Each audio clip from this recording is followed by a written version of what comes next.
Good evening. आज का जो टॉपिक है वो है इलास्टिसिटी यानी प्रत्यास्थता वाले चैप्टर से 11th क्लास फिजिक्स में। उसमें टॉपिक है विकृत क्या होता है। विकृत प्रत्यास्थता का मीन्स होता है परिवर्तन, विरूपक बल लगा दिया जाए किसी वस्तु में और उसमें परिवर्तन हो जाए, अब बल को हटा दिया जाए तो वह वस्तु फिर से पूर्व अवस्था में आ जाती है। तो वस्तु का ये जो गुण होता है उसमें उस गुण को प्रत्यास्थता कहते हैं, है ना। तो ये इसका प्रत्यास्थता यानी प्रत्यास्थ वस्तु जिसमें बल लगाने पर वस्तु में परिवर्तन हो जाए, बल को हटा दिया जाए, पूर्व अवस्था में आ जाए, वो प्रत्यास्थ वस्तु। जिसमें बल लगाने पर परिवर्तन हो जाए, अब बल को हटा देने पर वस्तु पूर्व अवस्था में ना आए तो वो प्लास्टिक वस्तु। और कुछ वस्तुएं ऐसी होती हैं कि बल लगाने पर वो वस्तु टूट जाती हैं, उनको भंगुर वस्तु भी कहते हैं। यानी प्रत्यास्थ वस्तु, प्लास्टिक वस्तु और भंगुर वस्तु। प्रत्यास्थ वस्तु में बल लगाओ, उसमें कुछ परिवर्तन हो, बल को हटाओ, वस्तु पूर्व अवस्था में आ जाए, प्रत्यास्थ वस्तु यानी उसमें परिवर्तन अस्थायी। और कुछ वस्तुएं ऐसी हैं कि उसमें बल लगाओ, परिवर्तन होगा, बल को हटा लेंगे, वस्तु पूर्व अवस्था में ना आएगी, प्लास्टिक वस्तु। और कुछ वस्तुएं ऐसे हैं बल लगाएंगे तो वो वस्तुएं टूट जाएंगी, उनको कहा जाता है भंगुर वस्तु। ठीक है ना। तो ये स्टार्टिंग प्रत्यास्थता में है। लेकिन आज आपका जो टॉपिक है मेन, वो आज हमको बताना है विकृत। विकृत क्या होता है, ठीक है ना। तो किसी वस्तु में विरूपक बल जब लगाएंगे तो विरूपक बल जब लगाएंगे तो बल लगाने से उसमें कुछ परिवर्तन होगा। लंबाई में परिवर्तन हो सकता है, आयतन में परिवर्तन हो सकता है, आकार में परिवर्तन हो सकता है। किसी वस्तु में जब बल लगाएंगे, विरूपक बल लगाएंगे, तो उस वस्तु की लंबाई में परिवर्तन हो सकता है, आयतन में परिवर्तन हो सकता है और आकार में। तो लंबाई, आयतन, आकार ना बोल करके बीमा बोल सकते हो, लेकिन बीमा का मतलब यहाँ पर लंबाई, आयतन, आकार से लेना है, ठीक है ना। तो विरूपक बल के कारण किसी वस्तु के एकांक बीमा में, विरूपक बल के कारण किसी वस्तु के एकांक बीमा में, एकांक बीमा मतलब एकांक लंबाई, एकांक आयतन या कि फिर आकार से है, एकांक आकार नहीं कहते, है ना। तो विरूपक बल के कारण किसी वस्तु के एकांक बीमा, अब बीमा का मतलब लंबाई, आयतन और आकार से है। तो विरूपक बल के कारण किसी वस्तु के एकांक बीमा में होने वाले परिवर्तन को, विरूपक बल के कारण किसी वस्तु के एकांक बीमा में होने वाले परिवर्तन को विकृत कहते हैं। यानी विकृत बराबर होता है बीमा में परिवर्तन बटे प्रारंभिक बीमा। एक की बात समझो, मान लो किसी वस्तु की लंबाई कुछ है, कोई वस्तु है उसकी कुछ लंबाई है और उसमें बल लगाए तो लंबाई बढ़ गई, है ना। तो लंबाई में वृद्धि जितनी हुई वो अब बटे प्रारंभिक।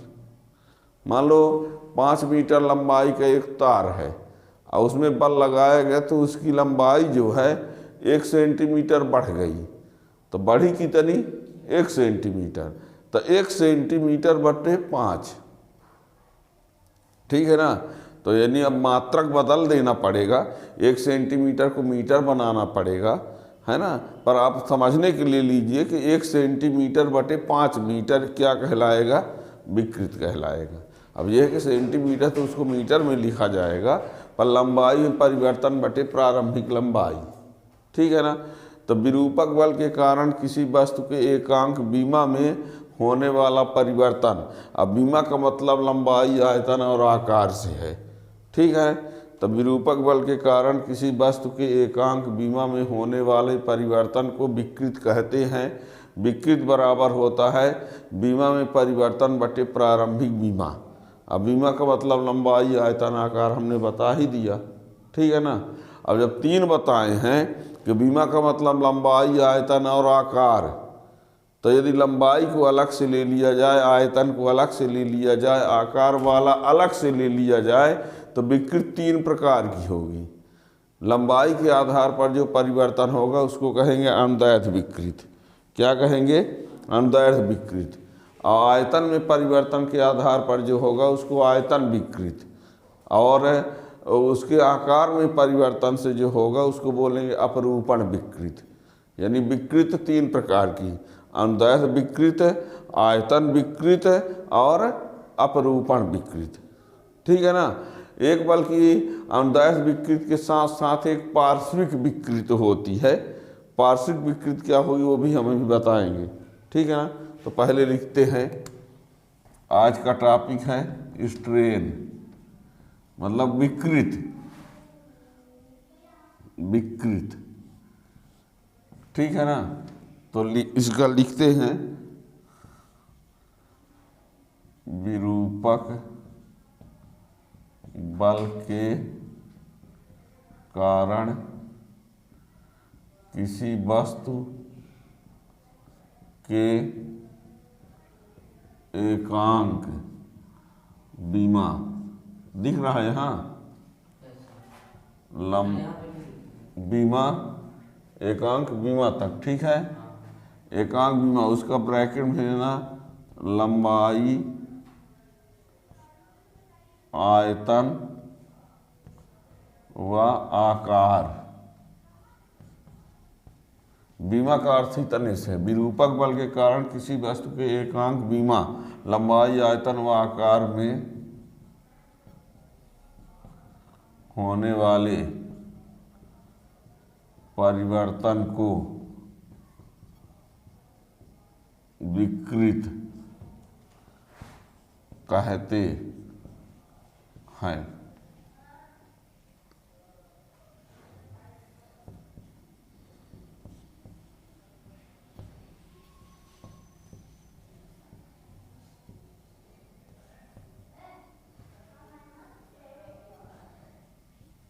बीमा में परिवर्तन बटे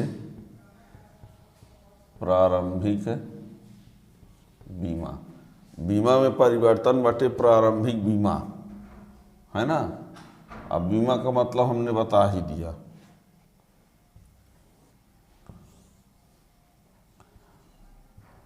इसका कोई मात्रक, इसका कोई मात्रक नहीं होता है।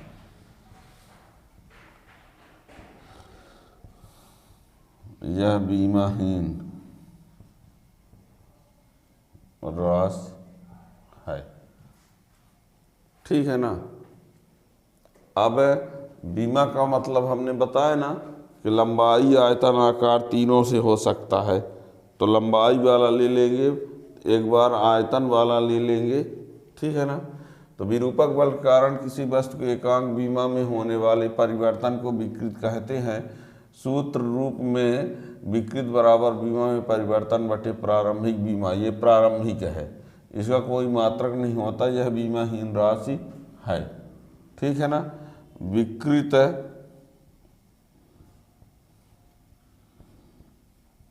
विकृत तीन प्रकार की होती है।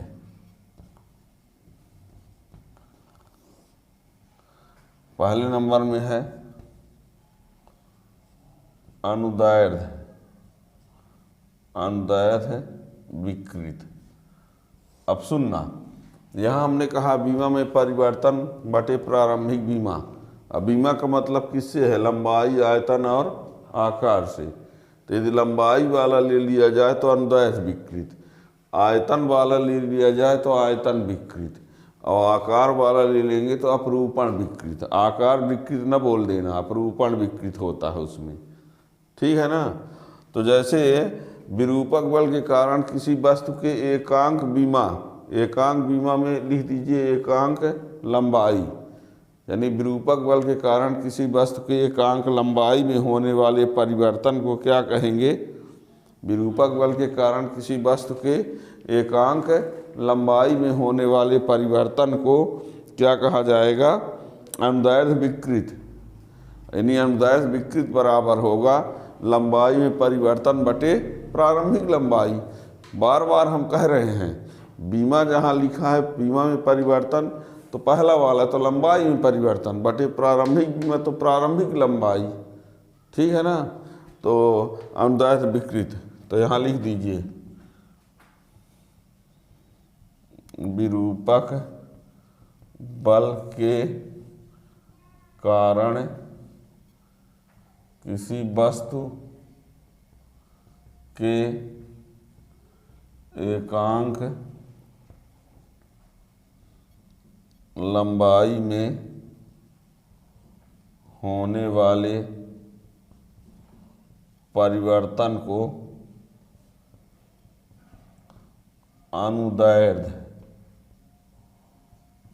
अनुदैर्ध्य विकृत कहते हैं। अर्थात अनुदैर्ध्य विकृत बराबर लंबाई में परिवर्तन बटे प्रारंभिक लंबाई हो जाएगा। अनुदैर्ध्य विकृत बराबर लंबाई में परिवर्तन बटे प्रारंभिक लंबाई।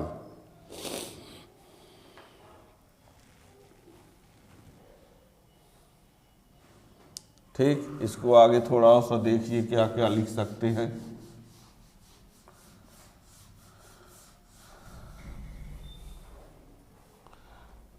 अब देखो,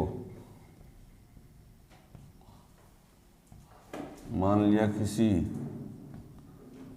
वस्तु के तार की लंबाई L है। कौन सा L ले लें? कैपिटल L है। तथा विरूपक बल लगाने पर लंबाई बढ़कर L प्लस स्मॉल l हो जाती है, तो लंबाई में परिवर्तन कितना कहलाएगा? L plus small l minus l बराबर l होगा। किसी वस्तु के तार की लंबाई l है, यानी प्रारंभिक लंबाई, विरूपक बल लगाने पर लंबाई बढ़कर l प्लस स्मॉल l हो जाती है, तो लंबाई परिवर्तन बराबर इतना, तब अनुदैर्ध्य विकृत बराबर L बटे L। जी, अनुदैर्ध्य विकृत बराबर क्या हो गया? L बटे L।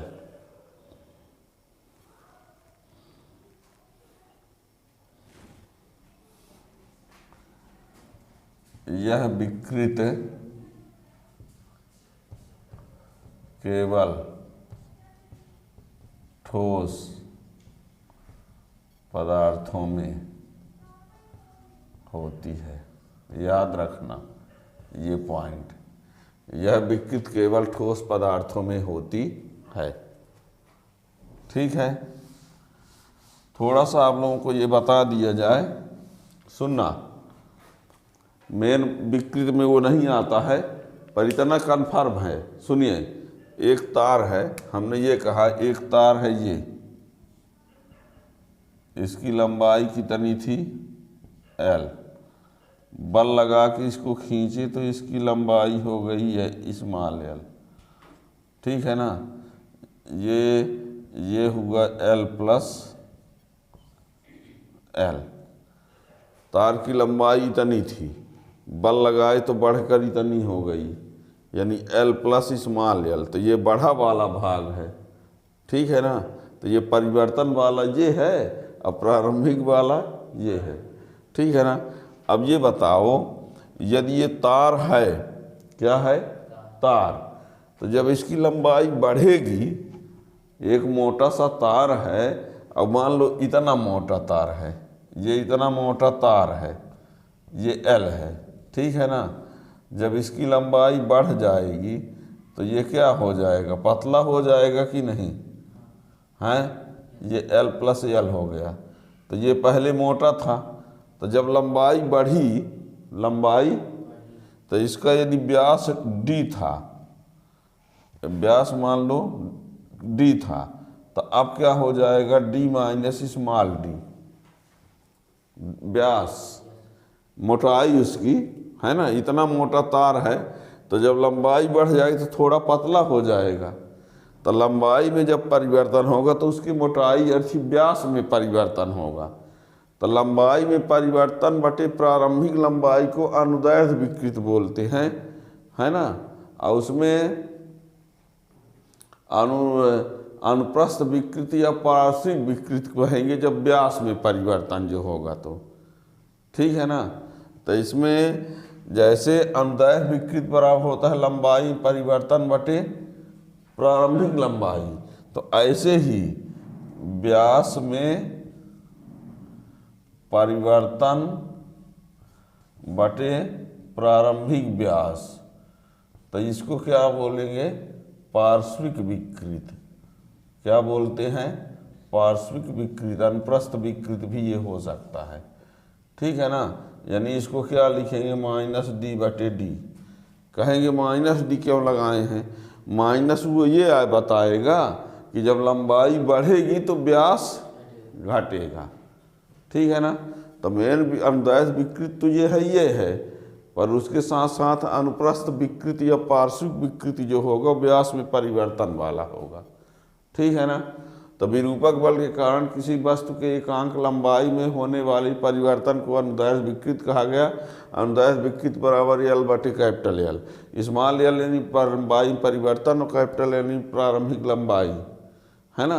कहीं कहीं ये लिखा होता है, प्रारंभिक लंबाई को L लिख दिया और परिवर्तन वाले को ΔL, तो ΔL/L लिख सकते हो, ठीक है ना।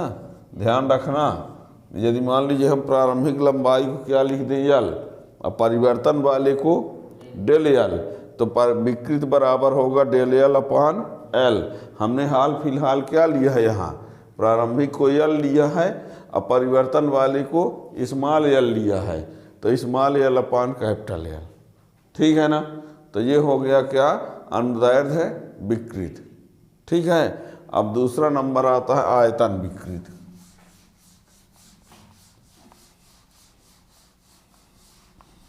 आयतन विकृत दूसरा, आयतन विकृत। तो इसमें क्या लिखेंगे, विरूपक बल के कारण किसी वस्तु के एकांक आयतन में होने वाला परिवर्तन। जैसे जहाँ जहाँ लंबाई लिख दिए थे वहाँ वहाँ क्या लिख दिया जाए, आयतन। विरूपक बल के कारण किसी वस्तु के एकांक आयतन में होने वाला परिवर्तन आयतन विकृत कहलाता है। आयतन विकृत बराबर आयतन में परिवर्तन बटे प्रारंभिक आयतन। अब आयतन को भी ले लो, परिवर्तन वाले को स्मॉल भी ले लो, या कि भी ले लो और डेल भी ले लो, तो डेल भी लिख दोगे, ठीक है ना। यही करना है इसमें।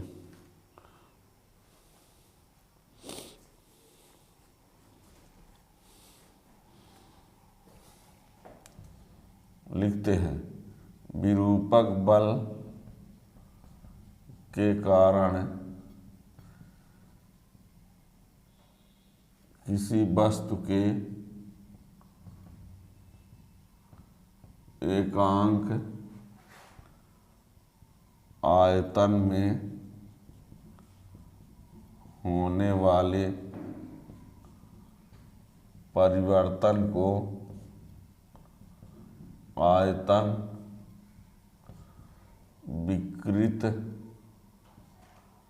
परिवर्तन को आयतन विकृत कहते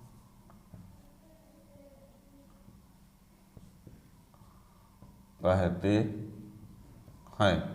विरूपक बल के कारण किसी वस्तु के एकांक आयतन में होने वाले परिवर्तन को आयतन विकृत कहते हैं। आयतन विकृत बराबर आयतन में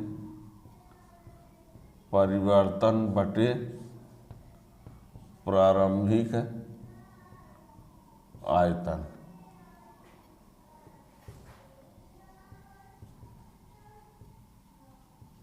यह विकृत ठोस व द्रव में बहुत कम तथा गैस में बहुत अधिक होती है। ये याद रखना, यह विकृत ठोस व द्रव में बहुत ही कम होती है।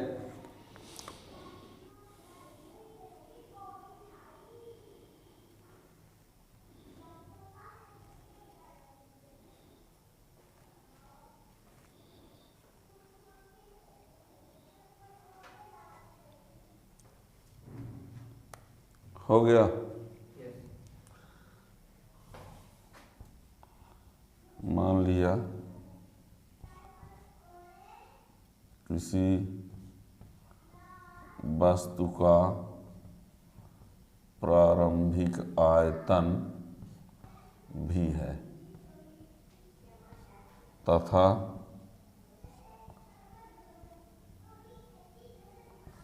विरूपक बल लगाने पर आयतन में परिवर्तन इस्माल भी है, तो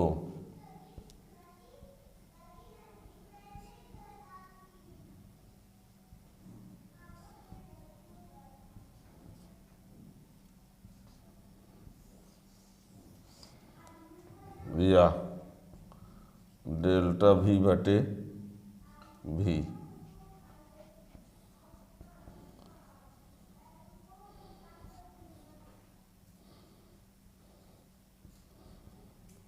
कहीं कहीं ये लिखा रहता माइनस भी बटे भी।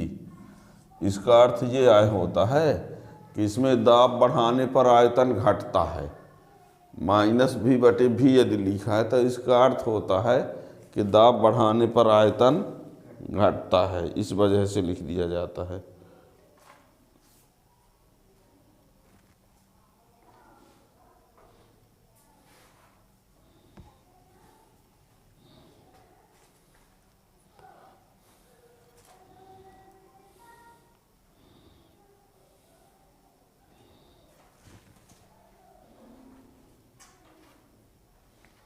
ठीक, तीसरा नंबर देखिए, अपरूपण विकृत।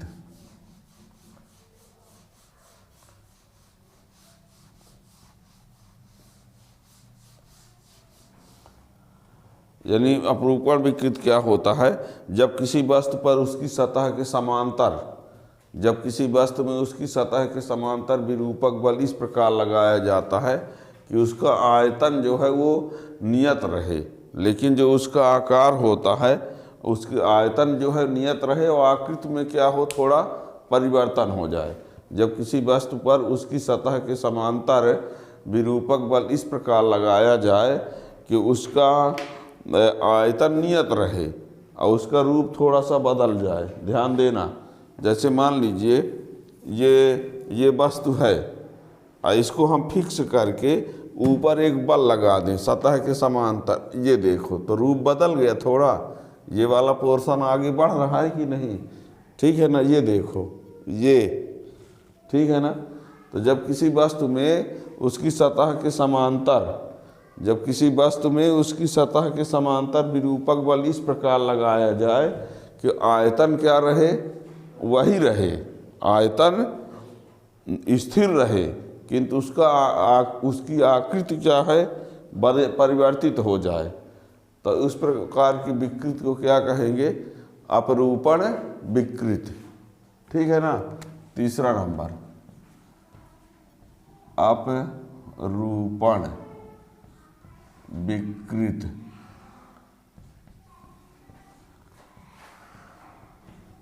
जब किसी वस्तु में उसके सतह के समांतर विरूपक बल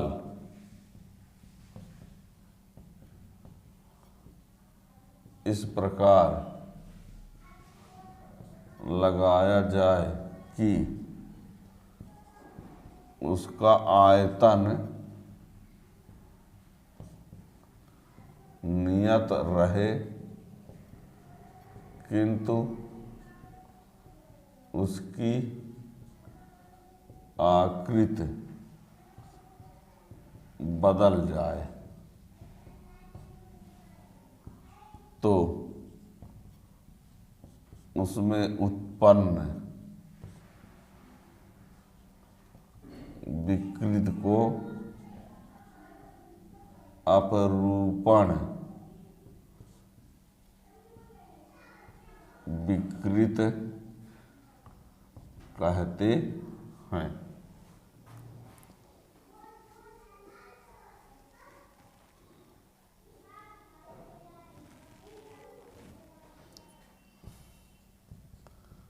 इसकी माप समांतर सतहों के कोणीय विस्थापन से की जाती है।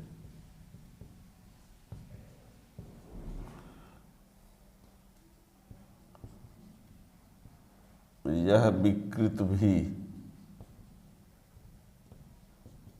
केवल ठोस पदार्थों में होती है, याद रखिएगा। ठीक है, इसको समझने के लिए देखिए, इसको समझने के लिए हम क्या करते हैं, यहाँ देखना।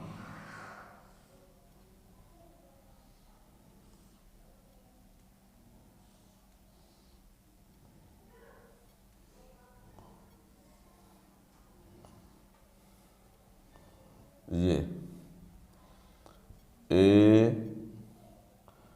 B C D E F G H, इसमें हम बल लगाते हैं, इसमें बल लगाए। ABCDEFGH है ना, और इसमें हम क्या करते हैं, इसको फिक्स कर देते हैं, EFGH को फिक्स कर लेते हैं और ABCD पर ऐसे बल लगा देते हैं। ध्यान दीजिए, EFGH को हम क्या कर लेते हैं, फिक्स कर लिए और ऊपर बल लगाए, तो ये जो C है वो कहाँ पहुँच गया, C डैश पर। जो D है कहाँ पहुँच गया, D डैश पर। और जो B है वो कहाँ पहुँच गया, B डैश पर। और जो A है वो कहाँ पहुँच गया, A डैश पर। ठीक है, ऊपर बल लगाए। अब इसको मिला दीजिए, तो ये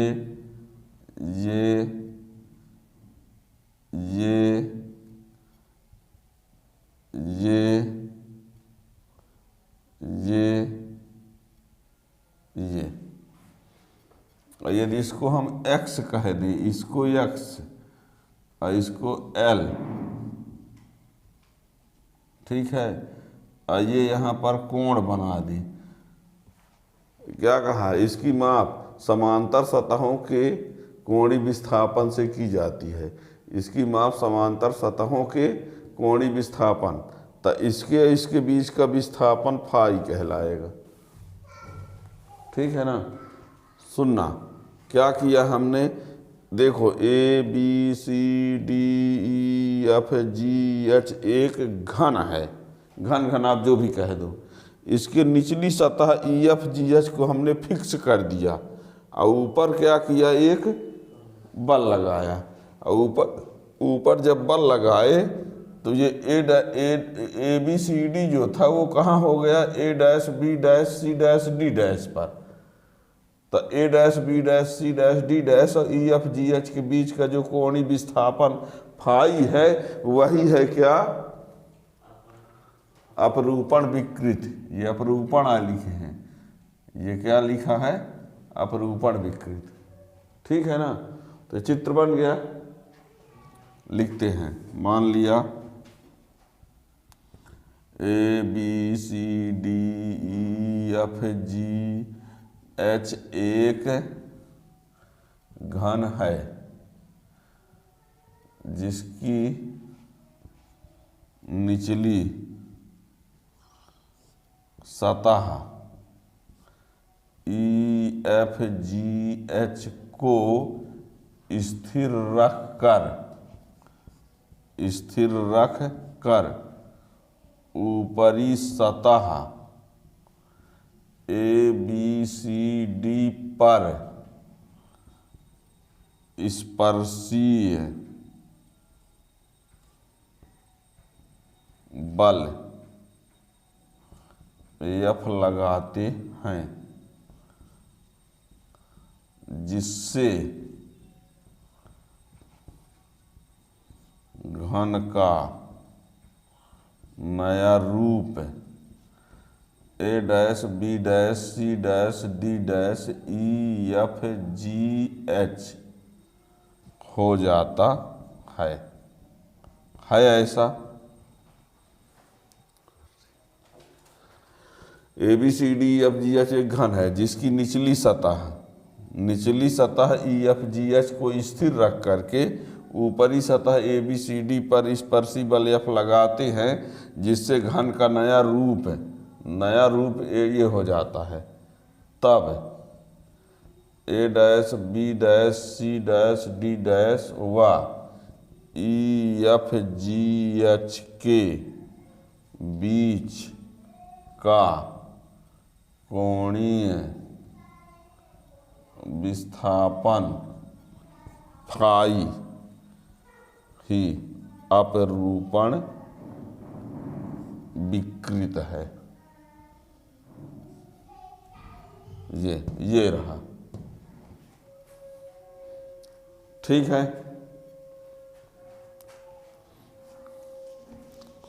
अपरूपण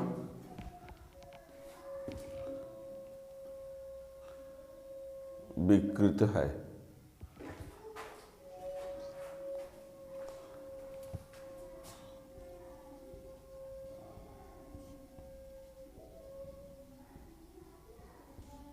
अपरूपण विकृत बराबर फाई। यदि फाई का मान अत्यंत कम है तो देखिए, यदि फाई का मान अत्यंत कम है तो उसको हम tan में लिख सकते हैं।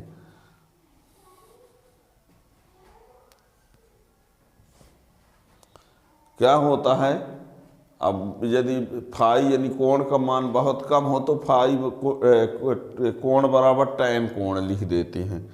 अपरूपण विकृत फाई, यदि फाई का मान अत्यंत कम है तो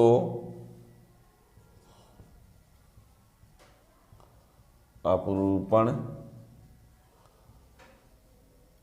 विकृत बराबर tan फाई। अब tan फाई तो ये लंब बटे आधार, तो A' बटे AE तो x बटे L।